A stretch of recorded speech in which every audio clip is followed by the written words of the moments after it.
کیا یہودیوں کے لیے ایک نیا ہولوکاسٹ قریب ہے؟ السلام علیکم ناظرین، میں ہوں آپ کا میزبان محمد سلیم کھوجاوالیہ اور آپ دیکھ رہے ہیں در حقیقت لب لباب۔ آج ہم ایک ایسا موضوع لے کر آئے ہیں جو نہ صرف تاریخ کے زخم تازہ کرتا ہے بلکہ آنے والے خطرات کی گھنٹی بھی بجاتا ہے۔ جی ہاں، ہولوکاسٹ۔ یہ وہ لفظ ہے جو صدی کے سب سے المناک اور شرمناک انسانی سہانے کی علامت ہے۔ ایڈولف ہٹلر کے نازی دور میں 60 لاکھ یہودی صرف اس لیے مارے گئے کہ وہ یہودی تھے۔ یہ ظلم، یہ نسل کشی پوری دنیا کے ضمیر پر آج بھی بوجھ ہے۔ لیکن سوال یہ ہے، کیا آج کے حالات بتا رہے ہیں کہ یہودیوں کو ایک بار پھر ویسا ہی خطرہ لاحق ہو سکتا ہے؟ یہ سوال جذباتی نہیں بلکہ حقیقت پسندانہ ہے، کیونکہ حالیہ دنوں میں کچھ ایسے واقعات رونما ہو چکے ہیں جو عالمی منظرنامے کو بدل رہے ہیں۔ امریکہ کا حالیہ حملہ ایران پر اور اس سے جڑی خاموش منظوری، اسرائیلی وزیر اعظم نتن یاہو کی جارحانہ پالیسی،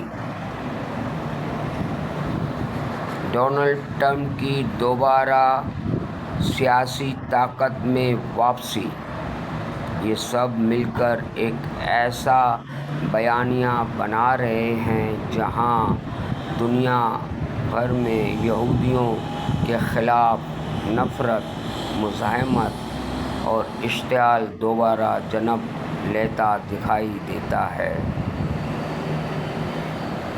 نتن یاہو کی فلسطین میں پالیسی نہ صرف مسلمانوں کے خلاف ہے بلکہ یہ خود اسرائیل کو خطرے میں ڈال رہی ہے۔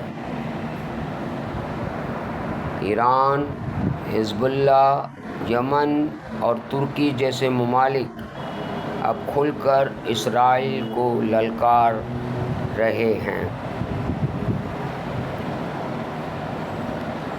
سوشل میڈیا پر نئی ہولوکاسٹ جیسے الفاظ گردش کر رہے ہیں، لیکن اس بار یہودی متاثرین نہیں بلکہ محرک بنے نظر آتے ہیں، اور یہی وہ نقطہ ہے جو خطرناک ہے۔ اگر نتن یاہو اور ٹرمپ جیسے لیڈرز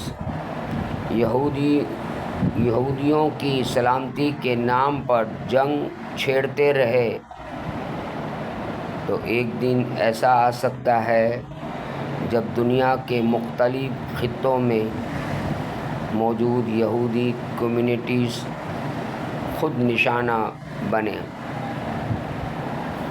جرمنی، فرانس، امریکہ، برطانیہ اور حتیٰ کہ انڈیا میں یہود دشمنی کی لہر دوبارہ سر اٹھا رہی ہے۔ یہ دنیا اب ویسی نہیں رہی جو 1945 میں تھی۔ اب ہر طرف کیمرے ہیں، آوازیں ہیں، مزاحمتیں ہیں۔ اگر اسرائیل امریکہ کے کندھے پر رکھ کر بندوق چلاتا رہا تو شاید کوئی اور ہولوکاسٹ دور نہیں۔ لیکن اس بار ہٹلر نہیں بلکہ خود نتن یاہو تاریخ کا دوہرا چہرہ بن سکتے ہیں۔ خود سوچیے، اگر مظلوم ظالم بن جائے تو پھر اس مظلوم کے لیے ہمدردی باقی بچتی ہے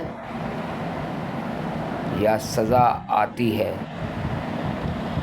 اسی پر ہمیں سوچنا ہے در حقیقت۔